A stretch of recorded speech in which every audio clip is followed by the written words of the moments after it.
दोस्तों, आप लोगों का स्वागत है टेक्निकल एग्ज़ाम यूट्यूब चैनल में। कैसे हो सभी लोग?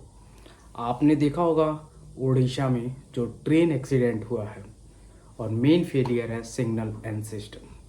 और इन चीज़ों में बहुत ज़्यादा जो जो इंजीनियर बन के जाते हैं, जेई लेवल के जो इंजीनियर होते हैं, जिसे बोलते हैं आरआरबी, रेलवे रिक्रूटमेंट बोर्ड के थ्रू जूनियर इंजीनियर में सिलेक्ट होके जाते हैं और इसमें ये वर्क करते हैं।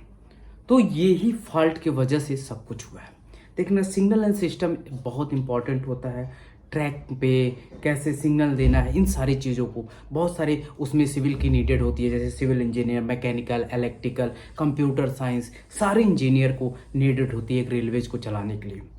अब गवर्नमेंट कहती है कि मेरे पास वैकेंसीज बहुत ज़्यादा है, बहुत ज़्यादा। आरआरबी जेई की बात कर लो, इतनी सारी वैकेंसीज खाली पड़ी होगी, कम ऑलमोस्ट मान के चलो 1 लाख 2 लाख से ऊपर हो गई। 18-19 जून है, ठीक है। ये एक्सीडेंट एक नॉर्मल एक्सीडेंट, गवर्नमेंट को कोई फर्क नहीं पड़ा होगा।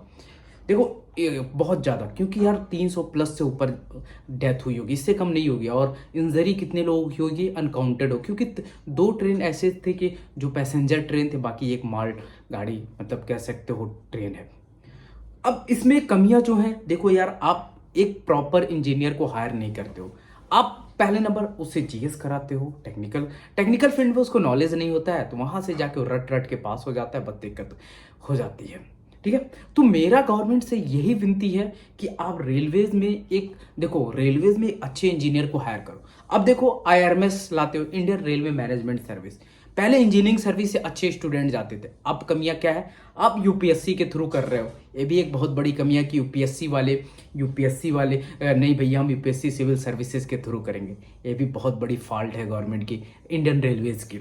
आईआरएमएस निकाले थे, इंडियन रेलवे मैनेजमेंट सर्विस, जिसमें इंजीनियर स्टूडेंट जाएंगे, बट वो भी उनका प्लान चौपट हो गया। वो भी आप हायरिंग नहीं कर पाते हो, वो भी बोल देते हो कि नहीं भैया, मेरे नॉन टेक्निकल जो बंदे होंगे, जैसे कि आप वो जाएंगे नॉन टेक्निकल, बीए वाले, बीकॉम वाले, एमबीबीएस वाले आपके रेलवे में बनेंगे, ठीक है।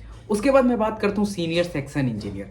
सीनियर सेक्शन इंजीनियर एक बहुत इंपॉर्टेंट जॉब होती है, खासकर पूरे स्टेशन को चलाने के लिए, जब एक इंजीनियर बनता है। बट वहाँ पे भी यही दिक्कत है, वहाँ भी हायरिंग 2015 से नहीं हुई है और प्राइवेट सेक्टर वालों को डाल दिया जाता है, जिनको कुछ नॉलेज कह सकते हो कि नॉलेज की इन द सेंस है कि अब उन लेवल के जो चीज़ें होती हैं उनके पास नहीं होता है, जैसे सोर्सेज, ट्रेनिंग नहीं होती, वो डायरेक्ट जाते हैं, उन चीज़ों को नहीं मिलता। कम पैसे में इंजीनियर को अच्छा नहीं हायर कर सकते ना, अच्छी सैलरी दोगे तो अच्छे इंजीनियर्स मिलेंगे, बट वो चीज़ें भी आप नहीं करते हो। सीनियर सेक्शन इंजीनियर का फॉल, आईआरएमएस इंजीनियरिंग सर्विस से आपके अच्छे स्टूडेंट को बाहर फेंक देना। आप देखो, इंजीनियरिंग सर्विस में आप कहाँ सीपीडब्ल्यूडी में जाते हैं, सीडब्ल्यूएस में जाते हैं, बीआरओ में जाते हैं, रेलवे में नहीं जा रहे हैं ना कई सालों से।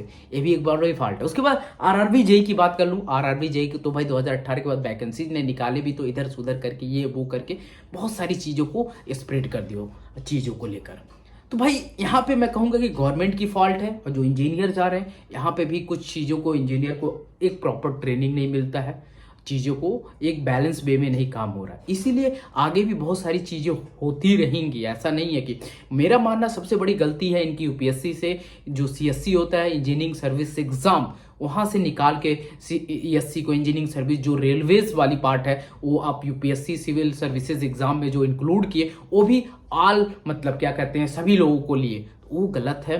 बाकी सीनियर सेक्शन इंजीनियर को प्राइवेट सेक्टर से हायर कर रहे हो, और आरआरबी जेई में भी ये कर रहे हो। वैकेंसीज के नाम पे जीरो है। अब वैकेंसीज कब आएंगी, इलेक्शन जब आएंगे तब आएंगे। इलेक्शन के समय ही आरआरबी जेई दोबारा से आएगी, उससे पहले नहीं आएगी। ऐसा कुछ नहीं है भी, हर साल हायरिंग कर सकते हो, आपके पास इतनी अपॉर्चुनिटी है, बट आप वेट करते हो स्टूडेंट को कुछ लालच देना। ये लालच बहुत भारी पड़ रहा है इंडियन पब्लिक के लिए, जो ट्रेन में ट्रेवल करते हैं इन सारी चीज़ों को लेकर। भाई आप एक अच्छे ट्रांसपोर्टेशन खड़ा कर सकते हो, बट उसको मेंटेन कैसे कर रहे हो, ये भी बहुत बड़ी बात है। मेंटेन नहीं होगा तो आए दिन एक्सीडेंट होंगे, आए दिन लोगों की डेथ होती रहेगी। वीडियो अच्छी लगी लाइक शेयर एंड सब्सक्राइब कीजिएगा, और टेलीग्राम को फॉलो कीजिए, इंस्टा पे फॉलो कीजिए।